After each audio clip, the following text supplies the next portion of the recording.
Patay ang 58 anyos na dating punong barangay ng Calasiao, Pangasinan sa pamamaril ng mga hindi pa nakikilalang sospek. Asawa ng biktima, sugatan. Naka-alerto CJ Turida. Pinagbabaril ng mga hindi pa nakikilalang sospek ang sasakyan na ito sa bahagi ng barangay San Miguel, Calasiao, Pangasinan pasado alas 9 ng umaga kahapon. Lulan ng sasakyan ang dating barangay chairman ng Gabon na si Dexter Jimenez, 58 anyos, ang kanyang asawang si Marites Jimenez, edad 61, at isa pang babae na kaibigan ng mag-asawa. Dead on the spot ang dating punong barangay na nagtamo ng 6 na tama ng bala ng caliber 45 sa ulo at katawan. Sugatan ang kanyang misis na dinala sa ospital. Ligtas ang kanilang kasama sa pamamaril.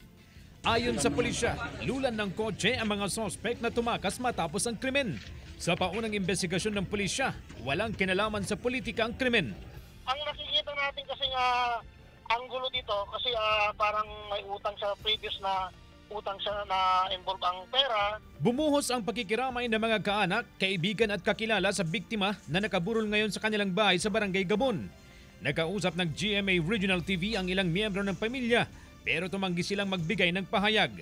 Pero nang kausapin ng mga pulis ang isa sa anak ng biktima. Nakausap namin yung anak niya na sinasabi na ang kanyang tatay is meron siyang previous na may mga utang siya sa mga tao.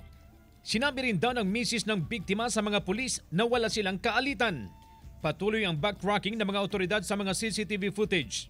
Nagsagwa na rin ng case conference kaninang umaga sa PPO kaugnay sa insidente.